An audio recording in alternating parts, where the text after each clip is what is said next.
Okay, we're live. Austin, Justin, it's a pleasure to see you guys again. I'm excited to be recording some solid podcast content with you guys. It's good to see you. It's good. It's good to see you too. It's been a minute since we saw you last at IHRSA. Yeah, but like 2 years ago, right? I mean, that was No, no, when you guys had your dinner, or did we your see? memory fails you. You had a Yeah. you had a Bluestone Lane event this year. Oh, that's right. That's right. Yes. Yes, that Was is that the right. Moxie? Was that the Moxie? That was at the Moxie. Yeah, man. And It was you're right. My memory has failed. It's already been like this year with events and travel and that fast pace. I feel like, as we were talking pre-recording, the industry is starting to recover quite a bit. There's a lot of activities. It's been a whirlwind of a year, man. It's been great though. yeah, What's the good news is we still got three-fourths, two-thirds of it left. Was that event good for you guys? Like, what was the intention behind it? What were you hoping to get out of it? Do you think you'll do it again next year? Yeah, I thought it was really good. As my entire IHRSA 2024 goal was, I was there to work with EGM and get some content recorded for them. And that was a success for sure. And then also start to pull together, what we're looking to do at the Podcast Collective, which is really more than just, PR and media work and kind of a modern spin, but have, start to pass value on to the content creators through community, shared resources and revenue. So part one was pulling people together, and right out of the gate, I met with Lisa Keeker and Matt Janusek, who I know you've had on the podcast recently. So we're going to be doing some stuff together, collaborating on some content when we're in New York in September, where I get to see you guys again, which would be awesome. So I thought it was successful just to bring people together, and that's to me having, as you guys know, you probably interviewed enough, like bringing podcasters together and talking about the medium and what's going on in the industry is just a really cool thing. And you don't really have any specific goals besides just doing that. And so far, so good. So yeah, I'm curious about your guys' experience at IHRSA this year. I mean, you guys, what were the goals for you? What did you expect? What came out of it? What's your recap? Yeah, I think our recap and our relationship to the trade show has really evolved. There was a period of time where we were selling into the industry. It was an opportunity for us to see business partners because we were really focused on building, not focused on, but a growing area of the business was building white label platforms and virtual personal training for gym chains and other players involved in the space. Also, it was a great channel for developing partnerships, and we used to sponsor. We had a really splashy involvement just a couple of years before, where we had one kind of a large central booth that had a full living room set up with screens, and people were taking sessions live at IHRSA to see what the experience was like. It's awesome for brand building. We had Jason Terry, NBA champion, who is a Dallas fan favorite, lives in Dallas. He came through, and we had people doing a meet and greet and signing stuff. So he took on a role as a head of athletic performance with us. So we announced that there as well. So it used to be that we were really, really involved in sponsoring, and it wasn't anything particular that changed about IHRSA. It's really that where we position ourselves in the industry.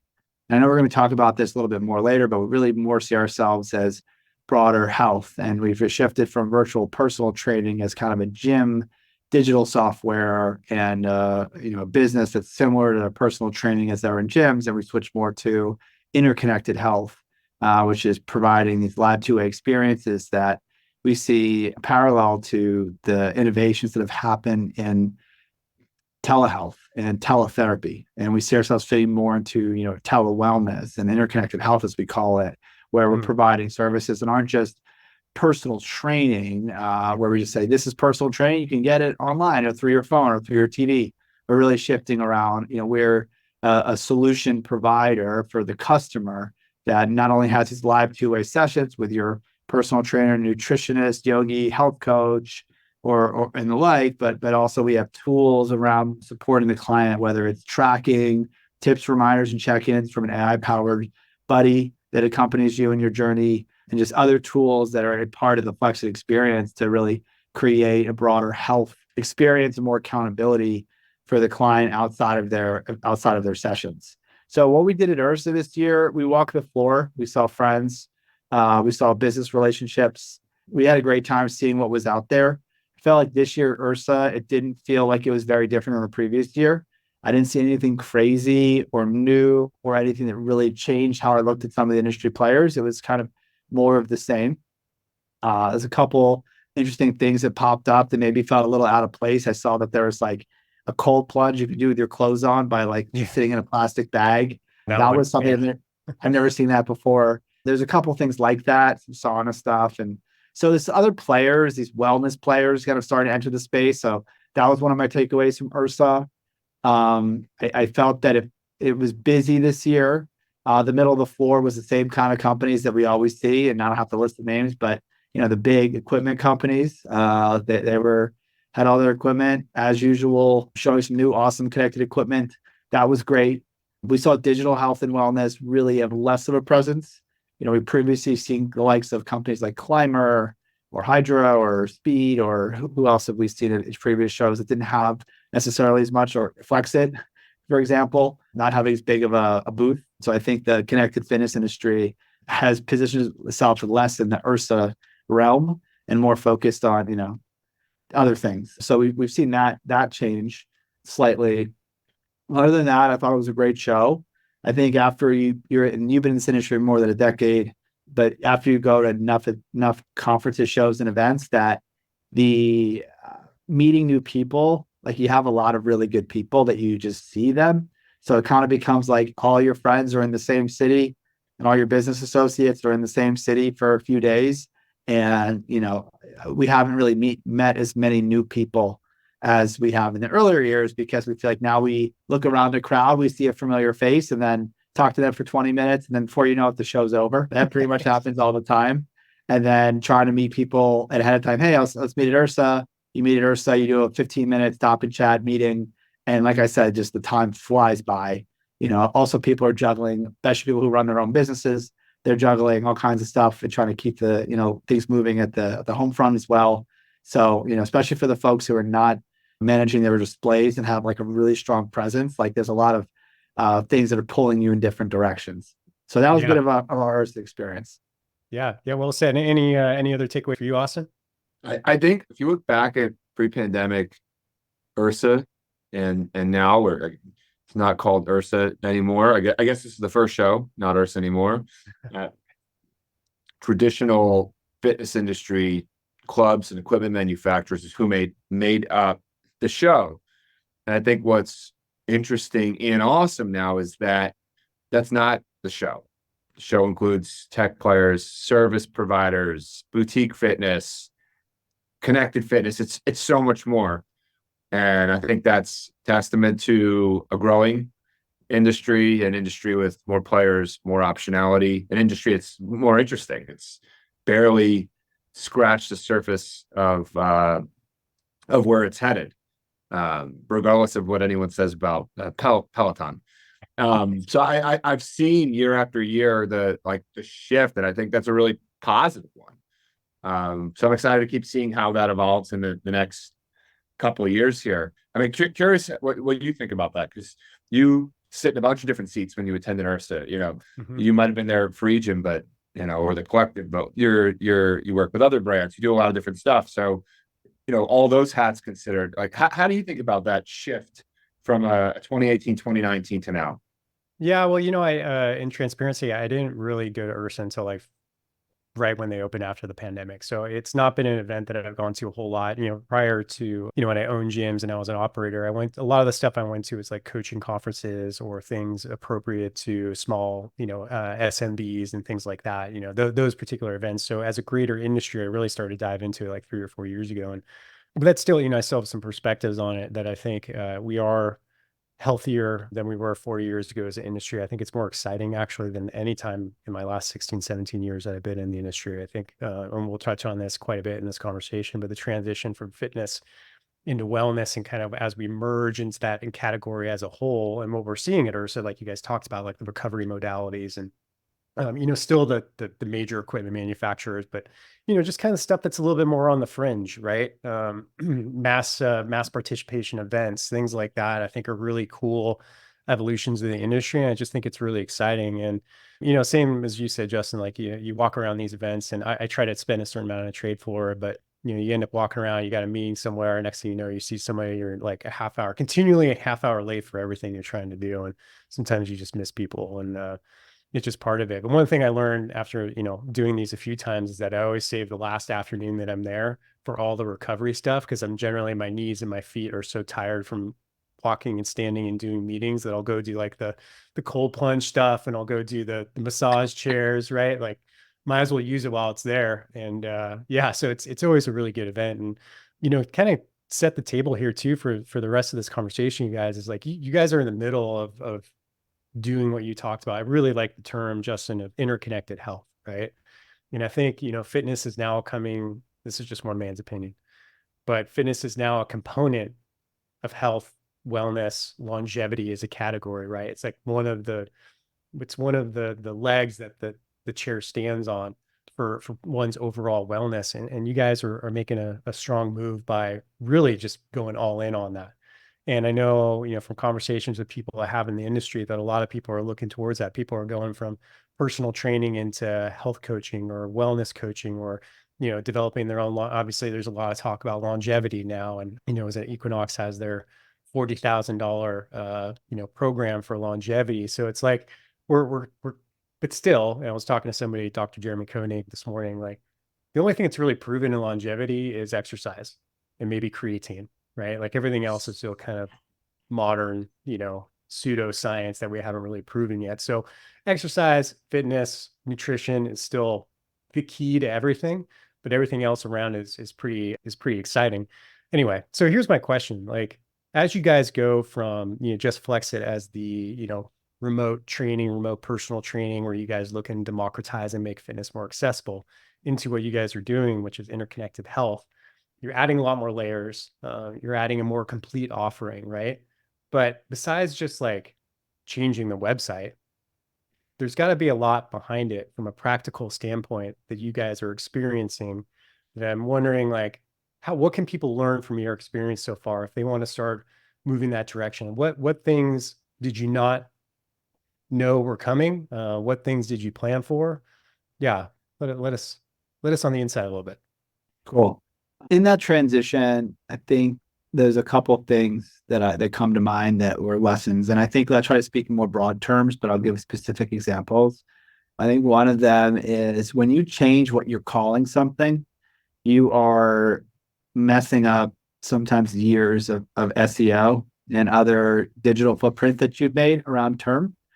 People still call this VPT. We came up with, we love the term VPT, virtual personal training. It's easy to Google, it's easy to remember, it's unique.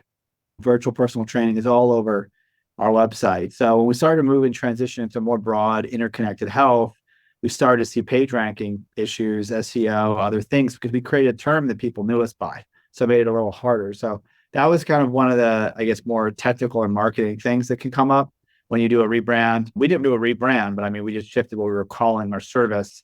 And we thought it made more sense, because calling it virtual personal training, and then we're offering you a health coaching session or stretching or recovery or yoga, it's not personal training. And it's confusing too, because yogis are not personal trainers. They're certified yoga professionals with 200-hour certifications. It's not the same thing as getting an ACE, ISSA, or NASM cert. It's a different profession, right? It's hard for people to really understand. So we don't want to mislead in that shift. I think the other thing is that the consumption habits of certain services are not the same as what our virtual personal training, our VPT product is. So one of them is that nutrition, it's not a 3-time-a-week thing. So we see that it does really well as an add-on to an existing program, where someone's doing 2 or 3 workouts a week, and then they're doing 1, 2, or 3, or maybe even 4 a month with a nutritionist or registered dietitian. So we found that is a good add-on, but it didn't make sense as like a standalone program, because most people, they don't consume it the same way. We also see that, and we were hopeful that customers would come in and they'd want to sign up for a non-fitness training kind of movement session as their first thing. But we've seen that typically that has been something that has been added on to programs more than people are leading with that. We learned that through doing landing pages and doing promotions around certain words like virtual yoga. We're finding that Flex's customers and community were interested in adding yoga on to their personal training or fitness style training and adding yoga, more than we found people that were coming in just buying yoga and then adding fitness or personal training. So that was interesting learning, is that the consumption trends up and down are all very different. Health coaching, like we're still studying the retention on that. That's a complete different service. And just because we include that in our offering doesn't mean that, again, that the digital footprint and what we're known for, people still kind of look at us and think, oh, Flexit fitness. And that's just what we're known for. And we built the brand around. And our previous product was a gym access product. So uncoupling ourselves without doing a full logo rebrand is something else that I think was an interesting challenge that we're still sorting through as we continue to build out our offering. But we're really proud that we've expanded to over 20 modalities, and you can even say 30 actually, depending on how you cut it up. And if someone wants to come in and really learn anything, whether it's in wellness, sports, stretching, and we have specialties down to pre, post-natal, senior fitness, you can come in and just get straight TRX lessons, boxing. I mean, we don't offer sports like it's coaching, but we offer the fitness around that. And like we have some awesome coaches that have specialties in a lot of different things. And we're proud that someone can come in, we do a consultation with them and give them something really unique. And the exercise of moving from fitness to interconnected health, which is most simply put, it's linking modalities to live a healthier, better life, started really with one simple phrase, which is that we do not use the F word here at the company. But Eric, I want to put you on the spot here. Yeah. What do you think the F word is? Fitness. We don't use the word fitness here at the company. And this probably started back in Q1 of 20, where we undertook the effort to move away from fitness and virtual personal training to focusing on cross-functionality, cross-modality, integrating disparate experiences across the health spectrum. Everybody talks about holistic health, whole health, longevity. There's all these buzzwords. Wellness is a buzzword. So people talk about the difference between health and wellness.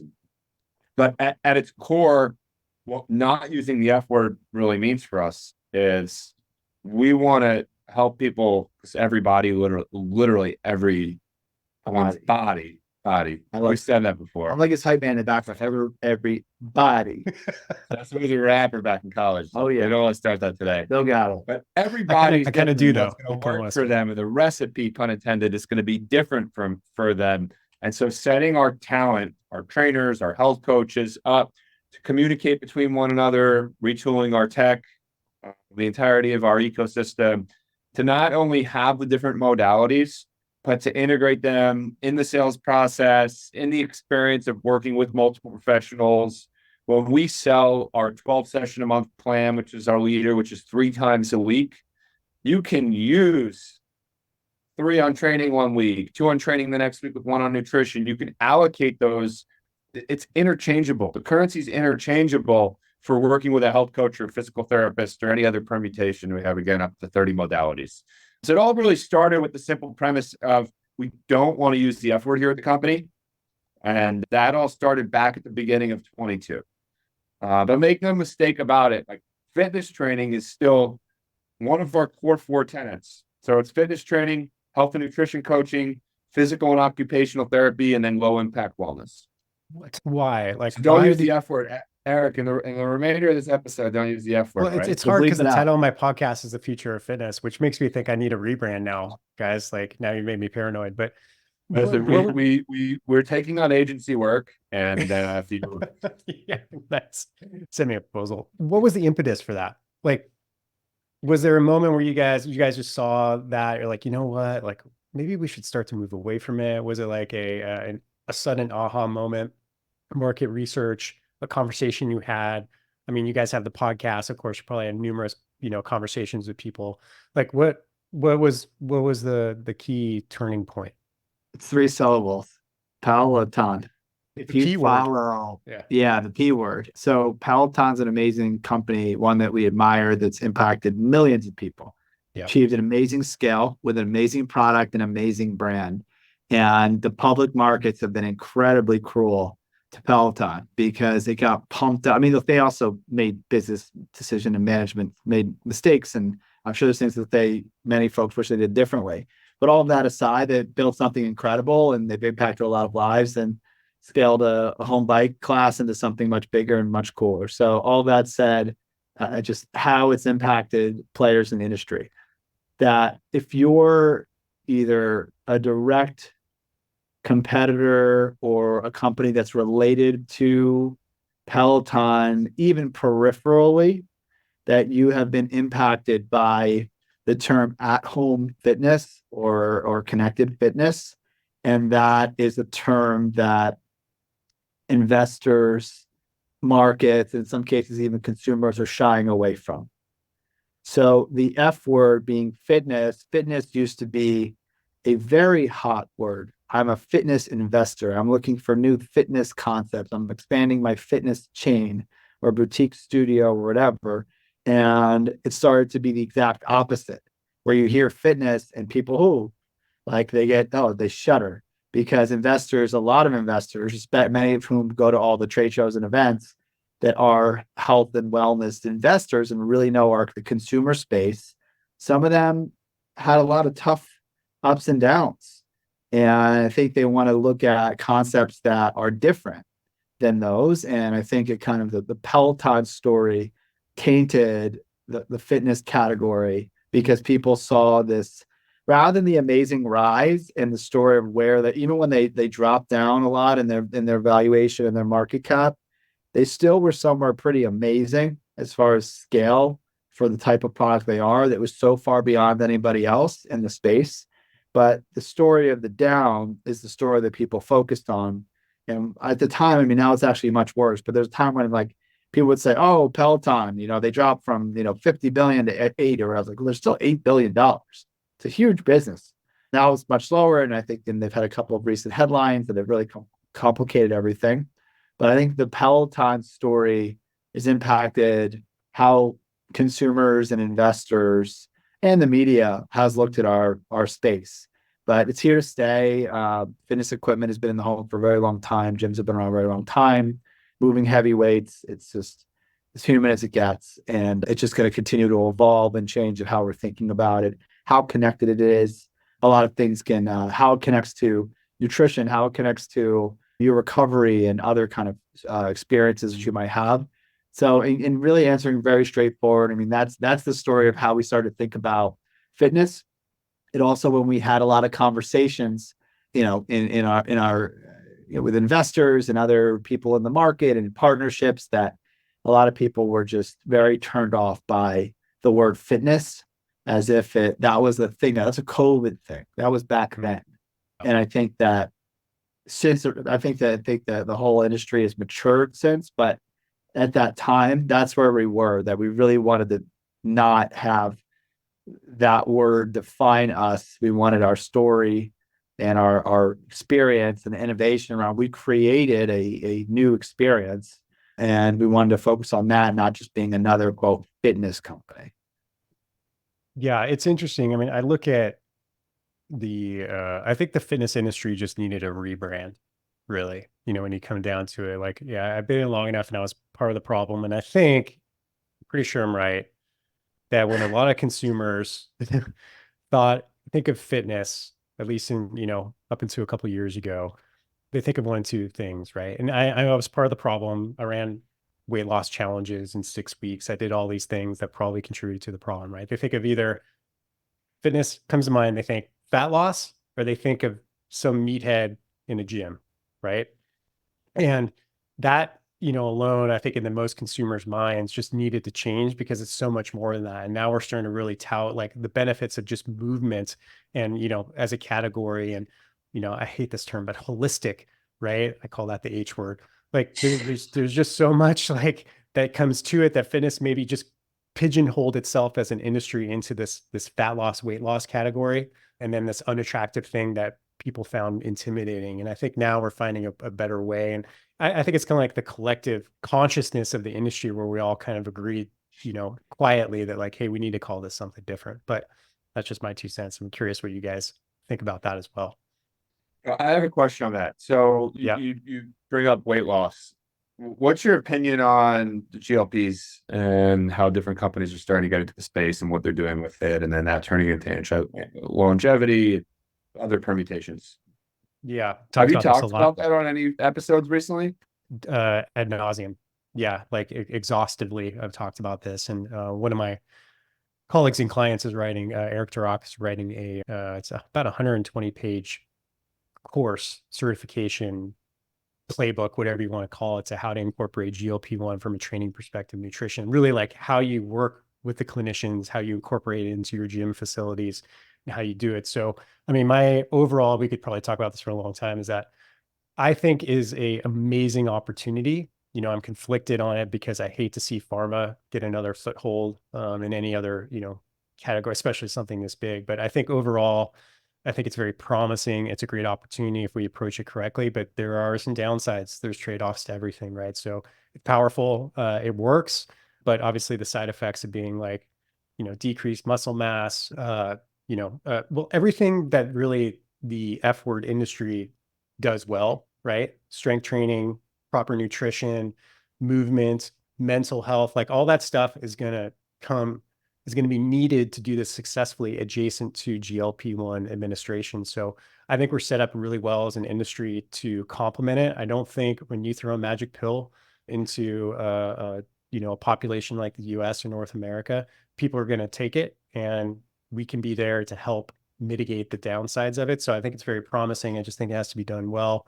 And yeah, so I'm in favor of it at this point, but I could change my mind next week. So we'll see. But what do What's you your guys? what's like the that's a trend. What are the other top trends, right? Like trends that you're really bullish on right now? Mm. Well, I think what you guys are doing, I think transitioning overall, from the F word into health and wellness, whatever you want to call it, I think is just good. Longevity. I think it's a better approach to the market because generally, like I said, people think about fitness as more of a short-term thing, right? Like I'm going to get in, I'm going to get ready for my wedding, I'm going to get ready for that, my beach trip, and I'm just going to lose some weight, or they're temporarily motivated. Now, when you talk about health and longevity, that's a lifetime journey, right? Like that never ends. Like you start tying it into mental wellness and like how it makes you feel and how it improves your relationships and your communities and all that. That's something that you start to incorporate into people's lives for all of their life, really, until hopefully the last days. And so I'm really bullish on that. You know, we could talk about AI and how that's going to disrupt, but I just really don't know yet. I know some very smart people who know a lot about it. I think a lot of people talk about it, like myself, and they don't really know anything about it. So we could speculate on that. But yeah, I think those are the big ones. I love the recovery aspect. I love like I love the sauna. I love the cold plunge. I love all those things, right? I'm just waiting to find out. Maybe it's going to take a year or two, or if these standalone boutiques and studios offerings can stand, that just offer those wellness services can actually compete long term, right? Like I feel like people going to pay both? Are they going to do health club membership, Flexit membership, right? And pay, $150 a month to go do a sauna and cold plunge? Or I don't they know. might just find you on the second day of IHRSA, you and Justin hanging out in the cold punch, Yeah, recovering exactly. from the foot traffic and all the Yeah. talking. But Yeah. what do So you think happens to some of those single modality recovery boxes? You have it for saunas, you have it for contrast therapy. I mean, you name it now. There's so many. I think there's only really one that's put some scale of a couple hundred units to what they're doing. How do you how do you think about that category going yeah. forward? Yeah. And that's kind of what I was alluding to. I think it has to be a very, very unique experience. I mean, I like, like what you guys have a bunch of them in New York, right? You got Remedy Place, you got, I think Other Ship is opening there soon. Like, I think these are very unique experiences that people will pay, not necessarily, it will pay a premium price for, not necessarily a luxury price. Maybe they will pay luxury too, but I think those are really cool. But I think ultimately, like most of these boutique style or the smallest studios will just start to get absorbed into a health club model, because why would I pay? I pay for a health club, I pay for a gym. I'm not about to pay for another one. And I'm a probably an ideal consumer. Like I love all this stuff, but I'm not going to do pay both for that long. So, I mean, just from a general point of view, that's my opinion, but I could be proven wrong. It could be the next big thing. Where do you think people draw the lines on how many memberships they're going to have? So you got those services now that comb through recurring subscriptions to help you remove the ones that you're not using. Sports teams are no longer calling anecdotally some of their season tickets, they're calling them memberships, right? Where Yeah. are people going to draw the line? You might have your private members club that you go to socialize at. You might have your gym membership. You might have a membership to a recovery box like you just described. The lines start to get blurry. And like, how do you think that shifts and evolves? Yeah. I mean, this is all anecdotal, but I think at 2 or 3. So I think that's like the number that most people who are, already wellness, fitness consumers, right? Which is 17% of the population here in North America. But I think 2 or 3. I mean, I look at mine. I actually had to do an overhaul pretty soon because it's getting out of control, Austin. Like I got my gym membership. I just went to test out one of these wellness studios that opened up here. So the sauna cold plunge combo. I had my tonal membership. Like I had my pliability membership for my mobility. Like I just got too much shit, right? And eventually I'm just going to have to, pare it down. So I think most people are kind of tired. I think there's just a general fatigue in the consumer marketplace with all these memberships. I think they're just going to start paring down. And I think that's where the health clubs come in. Like they can offer it. Like ours here, the shout out to the Whitefish Wave. I give them so many props. They're building out a hot yoga studio. That's great, right? That's like $100 membership right there that they're just consuming into their own membership. So I think health clubs and those are poised to do it are going to really start to take advantage of that. And I think people are going to have 1 or 2 digital subscriptions to like what you guys have to kind of manage, their when they can't make it to the gym. But I still think health clubs are going to win out at the end. They're just too good of an offering. So I've been dying to ask you about this, and it's been really cool watching Eddie over at Athletex, seeing Athletex start to ATN starting to get some really good traction and starting to move this year. Can you talk a little bit about that partnership that you guys have and some of what you're up to? Yeah. Yeah. I mean, I would say it's more of a friendship than a partnership, really. I've got to know Eddie for, a while. Actually, when his newsletter started popping up like 3 years ago, I was emailing him and he was never emailing me back.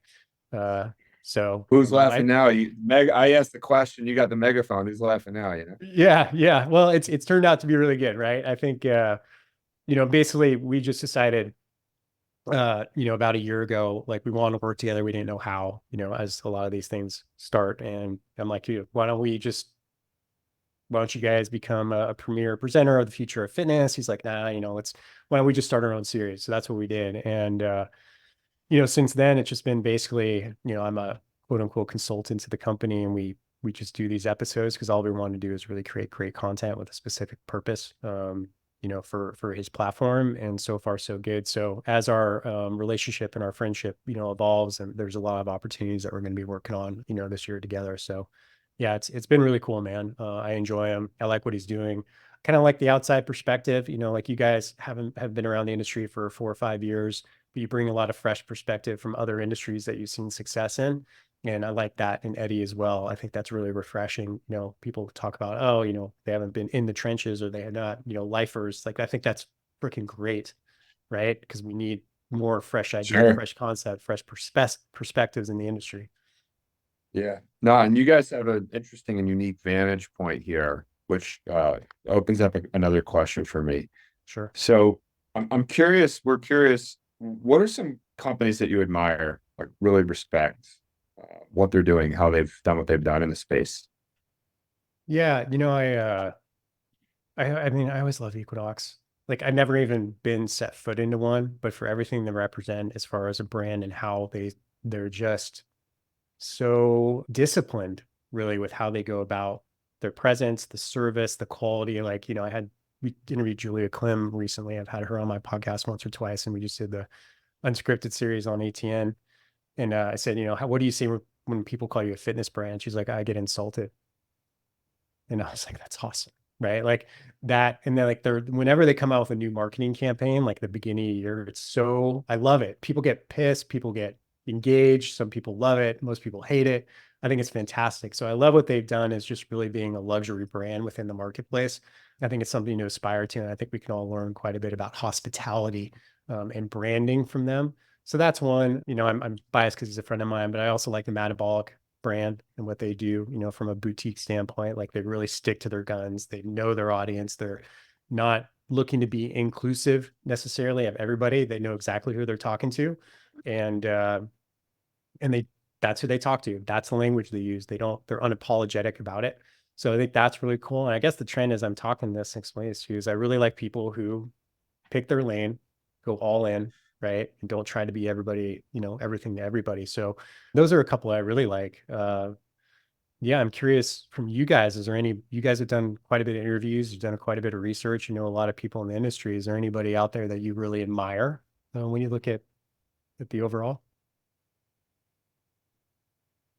That's a really hard question. I mean, there's a lot of people. That's like making you pick your son over Yeah. your daughter, vice versa. The reason that I don't want to answer that is because if I say somebody, then it excludes people. So I think that in looking at different areas within the industry, I think that there's people to admire. I think at the highest level, I think Austin and I tend to admire people who build things from scratch and found their companies. I think there's a lot of amazing people that come into an already big company and help it get bigger and move up the ladder. And we love that. But like, I think there's something that other entrepreneurs that start from zero look at and then see people who are founders and still CEO as the company continues to get bigger. But again, a lot of people on the tip of my tongue here that I'm holding back because maybe we might even be having really meaningful conversations with some of them about partnering. But I think in the connected fitness space, there's a bunch of the connected fitness companies that are still run by founder and CEOs. And I think that's something that we very much admire. I didn't get a chance to weigh in, and I want to change the subject, but I didn't get a chance to weigh in about the single modalities. And I like to look at other industries and see when single modality, does it make sense? Is there an opportunity for a really specific experience? So Austin and I actually had lunch at a place that only does hand rolls. It's called Kazunori. And they only do hand rolls. And I really liked it. That's all they do, hand rolls. There's like 10 to pick from and you just get a hand roll. Could that be an offering at a restaurant that has a million things? Of course. Do I think that when a steakhouse throws in sushi, I'm kind of like, it's not really as good. You serious? Come on, tell me a steakhouse that has as good sushi as like a seki. This is an easy one. Who? I mean, you love Mastro's. Mastro's sushi is it's good, but Eric, I'm gonna record him. He's not even gonna know the next time we go there about how much he Yeah. loves it. No, We've been going there Mastro's for is over a very decade together, but 2 decades. I think that looking at it, He changes his mind depending upon whatever's on the plate in front of him. or how hungry I am. Fine. That. Okay. Yeah, If I'm really hungry, Mastro's tastes great. But I'm talking more about like in any industry, can you get really specific and really like a unique offering that's very narrow? And sometimes it can really work well. I think also because maybe the type of people who it brings together versus people who like generally like something and want to just check the box. Like, I'll give you an example in fitness. I used to do yoga classes at Health and Racket Club. Rest in peace. Great club. One of my favorite gyms I've ever been a member of. I've been a member at a lot of different gyms. I just loved it. There was the right amount of them, but not too many. It was never too crowded, but it was busy. The people that were there were great. They racquetball. I loved it, which is better than pickleball. And I really learned yoga at Health and Racket Club. And it was a great offering. But you get just regular, casual yoga people, which it might just be someone who just randomly wanders in and I want to try yoga today. And they're not that serious about it. I also went to this other yoga studio called Souk and also one called the Lion's Den. And it is hardcore. Like really, the people there are so dedicated and they're so passionate. The conversation you have before, the conversation you have after, the community, the engagement around people who really, really love yoga, it's like 10 times more. So is that going to like, when there's a single, like we actually have a friend who's actually in the sauna business and like he's opening sauna studios, like are there people that are really passionate about that? You make really good friends and people that have come together for that specific modality. I think there's definitely some value there. Will it scale as big as something that's multimodality that covers more people? I think also whether we like to admit it or not, in the fitness industry, that breakage and people signing up for membership and not going is a big part of the business. So like a lot of times the best thing about HVLP is that it's easy to sign up. It's hard to cancel. It's an easy sell, like, oh, $30, like I can become healthier and then I'll go. So, I think that as the focus and shift becomes more around utilization and actual health, not just the health of your P&L, I think that'll also create some shifts in the industry. So sorry to like hijack your question a little bit, but I wanted to make sure I just kind of gave my thoughts there, because I was actually just having that thought today, is like, how come some industries will have like just super narrow experiences, and then like, like you can get ice cream and dessert at a 5-star restaurant, but like it's something special about going to like a dessert place or like an ice cream shop where all they do is make ice cream and it's great, So Well, let me ask you this, because I think we're actually on the same page with this. Is that when you go to that place that's just hand rolls, would you say it's a unique experience? it's super unique. You sit there, they give you a piece of paper, you check the boxes, the 6 things that you want to eat, and then They they go with me. I'm asking them why they won't do cut rolls. Yeah, Austin, he loves it. Big secret menu guy. Can you just cut the ham roll into take 2 ham rolls, cut them each by 3, Yeah. 6-piece cut roll. If you give them like, here's $100, cut them, they'll be like, no. That's just how they do it. And there's a line, and there's like 15 seats at that place, and like you have to wait in line to get it. And we saw 2 were open. We happened to be walking past getting a coffee. I'm like, we got to take those, like they're open. So it's, I think, unique experiences. I think there's a story. Like, in fact, we're talking about it now, right? I'm not talking about the nacho sushi. So Like, is that like a unique thing? Is it easy, repeatable? Do you want to go back and do it again? Do you want to talk about it? Is it, so also I had a friend bring me to Lions Den in New York, and I wouldn't have went there otherwise. And it was an experience. Like, I remember that, but like, I'm not going to say again, the yoga at Lifetime or Equinox, I think the yoga there is great, but you're not going to get the same kind of people that are really, it's a lifestyle for them. It's a community. It's a passion. It's very different. well, let me give you an example. I think that illustrates what I think about it too. Is that I was recently traveling. I was in Central Asia for our tenure, which is Uzbekistan, right? So I was in the city of Bukhara, and I went to this bathhouse, been around for hundreds and hundreds of years. Go in. I saw it on a Anthony Bourdain episode. I'm like, I gotta try this thing, right? And you walk in and put all your stuff in the locker. You get on your towel and you go sit. They push you in the sauna, right? Just the sauna. It's a hot stone sauna. You sit down in there. It's ancient. You look in here. I'm like, oh my god, this thing's been around forever. Then after that, they bring you in. They do this guy like gives you a soap bath, right? And then you get on this table, this hard table, and they start doing these stretches that were, almost painful, right? And then they wash you down with cold water. You go back in the sauna for a while. I'm like, I walked out of there. My wife came in. She actually took pictures. Women weren't supposed to be in there, but she took pictures and they allowed it, and it was cool. Now, if I had come across something that was like around here that just said sauna massage, I'd be like, meh, right? But if you call it like an experience like that was, now I want to talk about it on this podcast with you guys. And it's different. Like, you're delivering something that's unique and something that's worthy of talking about versus just access to a service.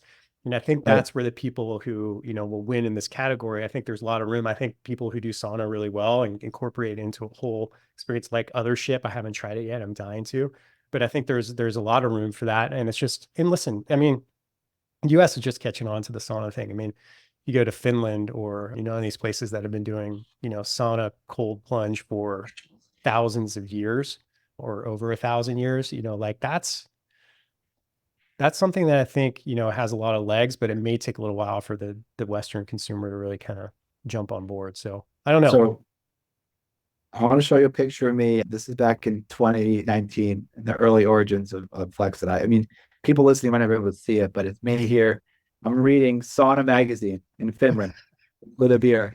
Literally, I went to a sauna there, and it was like unlike anything you've ever seen. Also, I'm going to have to do a research trip. You want to do this? We'll go to Finland and Helsinki, and you go there. There's men, there's women, and it's very, very serious. And now they approach sauna. It's social, but it's like it's a part of life. So you go there, men's side, women's side, and you go there, and it's just you're going back between cold shower, super hot sauna, and then you can have beer, you can have food, and you can read sauna magazine.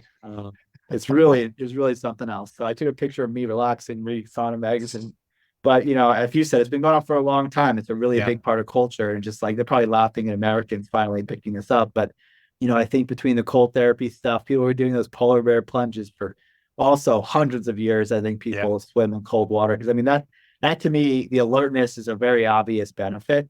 I mean, if you're sleep deprived, you're thinking, I'm so tired, I need a cup of coffee. Like jump in a cold plunge, you're not going to be thinking about how tired or how cold you are. So at a minimum, you'll forget how tired you are for five minutes. I actually put that to the test. I was jet lagged in LA, and then our hotel had a cold plunge. So I did my own version of contrast therapy there, and I wanted to see how I felt jet lagged and sleep deprived. And I got through the day, I think, much better off than without it. And I'm a believer. I don't think I really enjoy it that much. I don't think it's meant to be enjoyed, but I do believe in the benefits of it. Yeah. Puts hair in your chest for men and women. Yeah, I agree. There's a lot of benefits to it, 100%. And I think you're right. I would imagine like if the Finnish look at how we're approaching this whole contrast, we've been calling it contrast therapy, right? They're probably laughing like these American goons, man. Like, they're trying to commercialize this thing we've been doing for 1,000 years. And that's just what we do, right? We're capitalists. We want to take advantage of it. Can I ask you guys just a question I've been dying to, because last time we talked, you guys hadn't launched a podcast, but you guys have been the first episode, I think you guys launched in March 2022. Why? Like, why did you start a podcast? You guys are busy dudes, right? You got a lot going on. Podcasting can be very time consuming. I know I can tell you why I do it, but for you guys particularly, what was the premise of it? Why did you want to do it? And why do you continue to do it 2.5 years later? Justin's been chewing my ear off for the last 18 years, and I needed an outlet to funnel that through. That's the actual answer. That's hilarious. I think there's a lot of positives of it. And I don't want to say things that make people, I don't want to say like weird. But I think we are so thrilled and gracious, and we've learned so much from so many people. And I don't want to say we take it for granted, because I think part of the podcast is the exact opposite of that.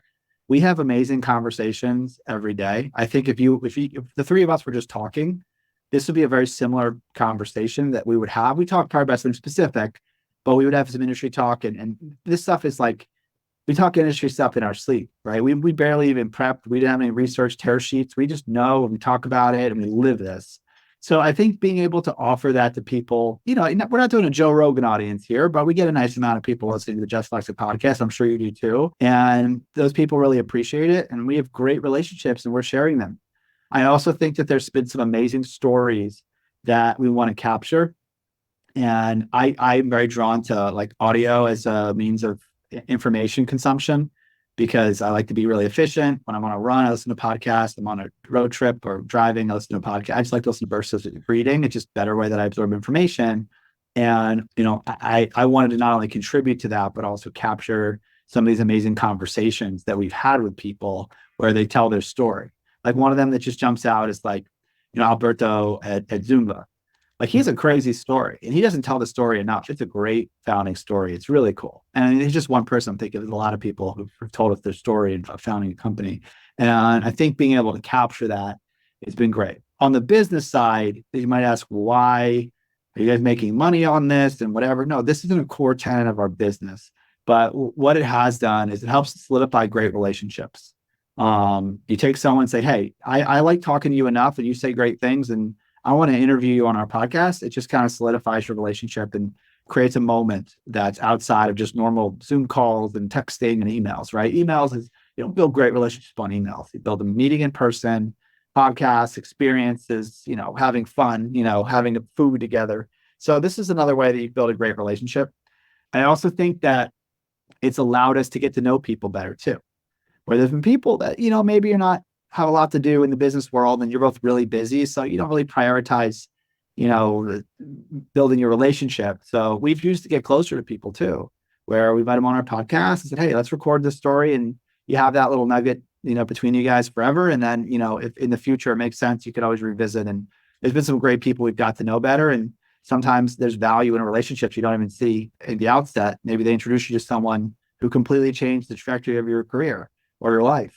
So it's just good to have this as a relationship building forum. And we've also, like we said, wanted to share some of the amazing people that we've been lucky enough to meet and get to know in creating Flexit.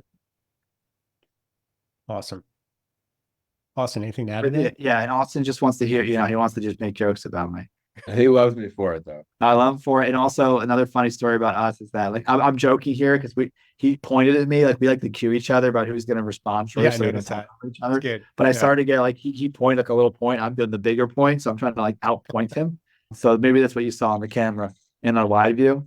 But no, we have fun doing this. And I think also it's a little mindful moment, right? You take a pause. Like right now, I'm not checking emails, texting, calling. I'm talking to you, I'm thinking about the industry. And I enjoy that mindful moment of just taking a pause and sharing what we know and thinking and asking tough questions and answering tough questions. Yeah, I think for me, it's like Justin and I have done a lot in academia, and it's the same premise there.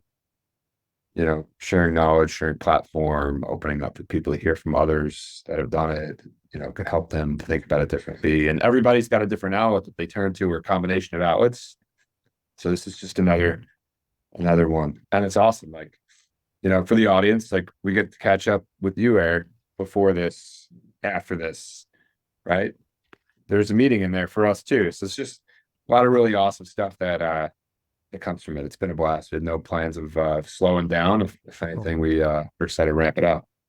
Yeah. Awesome, you guys. I mean, just going through your guests, I really urge people to check. I mean, Terrell Owens, right? You guys have Fortune 500 executives, industry insiders, you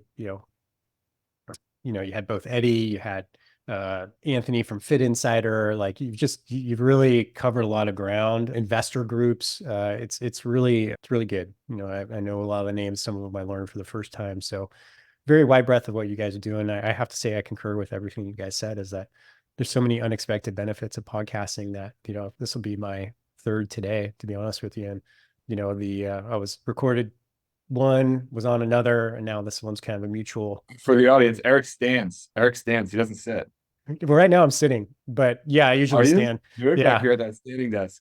Well, yeah, but it's all that stuff is amazing. And I haven't looked at my phone once. I got to know you guys much better than I knew you before.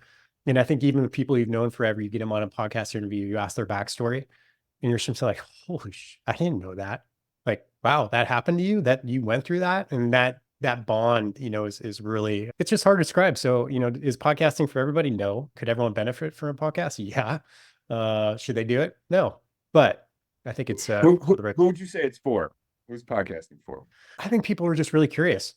I think people who had to hold a certain level of curiosity, and that's just, this is on the interview format, right? I think a lot of people, like I got to interview, one of my favorite one recently was Sal DiStefano from Mind Pump. If you guys listen to Mind Pump podcast, it's amazing. Their audience is humongous. They're a little bit different. They sit there and they just spill information out onto a podcast, right? He even admits it. There's a little bit of narcissism that's involved in that. But like, I think there's different people. Like if you like the interview format, I think you have to be generally curious. You have to like people. You have to value relationships at a certain level, or you just really want to get the information out there. You see the content as a medium for, your mission. I think that's maybe it too. I think you have to have a pretty strong mission because after, 10 episodes or so, it can become a grind if you don't enjoy what you're doing or you see why you're doing it. So yeah, I think that would be my short answer. Awesome. Well, we think this one went so well. We're going to republish this on the Just Flexit podcast with a little brief intro. So this was a blast. This is a little different than our usual format, but we really enjoyed being a guest on yours, and this was a blast. Yeah. It's a pleasure, you guys. And the question I always ask last is like, people are listening within the industry. What are the challenges that you guys are facing right now? And if people are going to reach out to you, how can they help you? We're looking to continue pressing forward on the path to making telewellness accessible in the way that telehealth and teletherapy are. Cool. Top of mind's distribution. Anyone that's adjacent that wants to get into the business of doing this, we do a lot of white labeling work. Love partnerships. So reach out, info@flexit.fit. That's info@flexit.fit. Always happy to chat, give advice, whatever it is that we can do to be helpful. Right on. Justin, Austin, thank you, fellas. Pleasure. Pleasure.